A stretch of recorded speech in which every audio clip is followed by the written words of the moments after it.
melakukan pendaftaran secara online yang nantinya hasil daripada pendaftaran secara online itu digunakan untuk mengetahui informasi perkembangan tahapan seleksi dan nilai keseluruhan tahapan seleksi yang diikuti oleh pendaftar.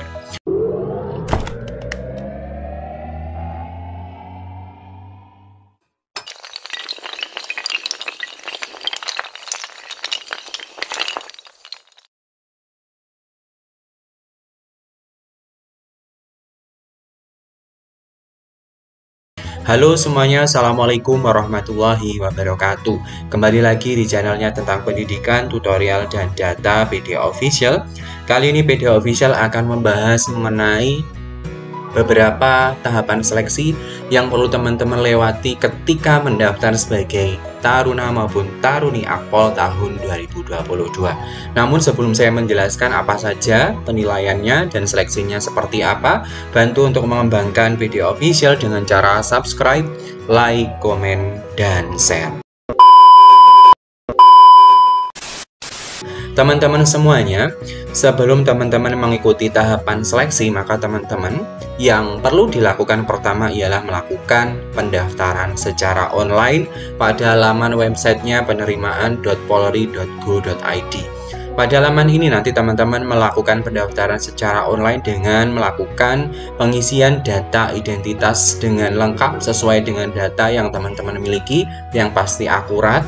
Dan selanjutnya hasil daripada registrasi ini nanti teman-teman gunakan untuk mengecek informasi perkembangan tahapan seleksi dan nilai seluruh tahapan yang teman-teman ikuti. Nah, jadi teman-teman semuanya kita mau membahas mengenai tahapan seleksi atau tahapan penilaian bagi teman-teman yang akan mengikuti seleksi taruna-taruni Akpol tahun anggaran 2022. Yang pertama yaitu pada tingkat Panda, di mana pada tingkat Panda ini ada seleksi. Yang pertama, seleksi sistem gugur atau ranking yang meliputi yaitu pemeriksaan administrasi awal dengan penilaian secara kualitatif dengan simbol MS atau TMS.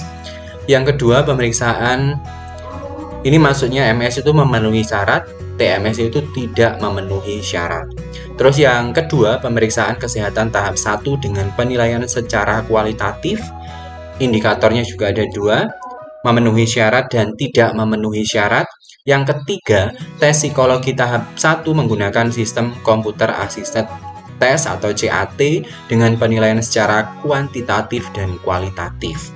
Indikatornya juga 2, MS maupun TMS. Yang ketiga, tes akademik menggunakan CAT juga dengan penilaian kuantitatif yang terdiri dari pengetahuan umum yang termasuk Undang-Undang Kepolisian, wawasan kebangsaan, Pancasila, Undang-Undang 1945, NKRI, Bhinneka Tunggal Ika, wawasan Nusantara, dan kewarganegaraan. Yang selanjutnya untuk tes akademik itu ada matematika dan bahasa Indonesia. Pada tahap yang kelima, ini saya perbesar dulu, pada tahap yang kelima nanti teman-teman akan melakukan tes kesamaptaan jasmani, kesamaptaan A, B, dan C dengan penilaian secara kuantitatif dan kualitatif dengan memperhatikan 2 indikator, memenuhi syarat dan tidak memenuhi syarat, serta pemeriksaan antropometri dengan penilaian secara kualitatif juga. Yang selanjutnya yaitu pemeriksaan kesehatan tahap 2 dengan penilaian secara kualitatif yaitu MS dan TMS. Pemeriksaan psikologi tahap 2 juga dilakukan secara wawancara dengan penilaian secara kualitatif. Terus yang ke-8, pendalaman penelusuran mental kepribadian dengan penilaian secara kualitatif. Dan yang ke-9 ialah pemeriksaan administrasi akhir dengan penilaian secara kualitatif, MS maupun TMS. Dan nanti pada tahap sistem gugur ranking pada Panda, tingkat Panda ini nanti diakhiri dengan sidang terbuka penetapan kelulusan di tingkat Panda. Yang selanjutnya yaitu untuk teman-teman yang lulus pada tingkat Panda nanti akan lanjut ke tingkat Panpus yang meliputi materi seleksi sebagai berikut. Yang pertama ialah sistem gugur atau ranking yang terdiri dari pemeriksaan administrasi dengan penilaian secara kualitatif.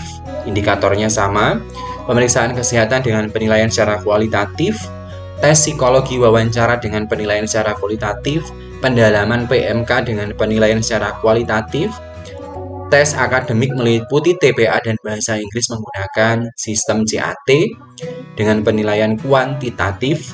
Tes kesamaptaan jasmani kesamaptaan A, B, dan C dengan penilaian secara kualitatif dan kuantitatif, serta nanti juga dilakukan pemeriksaan antropometri dengan penilaian kualitatif. Dan nanti akan dilakukan pada sistem gugur ini pemeriksaan penilaian dengan penilaian kuantitatif, penampilan maksud saya. Terus nanti pada tingkat pusat juga dilakukan sidang terbuka penetapan kelulusan tingkat pusat.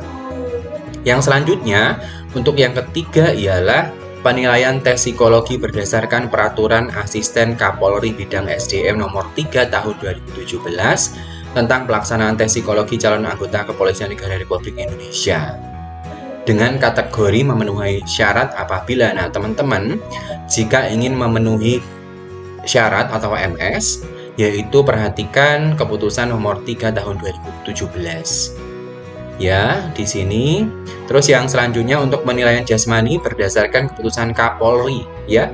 Kapolri nomor sekian pada tanggal 28 Desember 2020. Ini juga teman-teman bisa mengecek apa saja indikatornya. Nah, untuk sistem penilaian khususnya untuk ranking, menentukan ranking yang pertama ialah sistem penilaian dan norma kelulusan untuk tingkat Panda. Ini di sini ada NAD. Silahkan teman-teman bisa lihat. Untuk tingkat Panpus juga sudah ada. Terus keterangannya di sini bisa teman-teman lihat nilai akhir daerah, nilai tes psikologi daerah, nilai tes akademi daerah. Ini bisa dilihat ya teman-teman.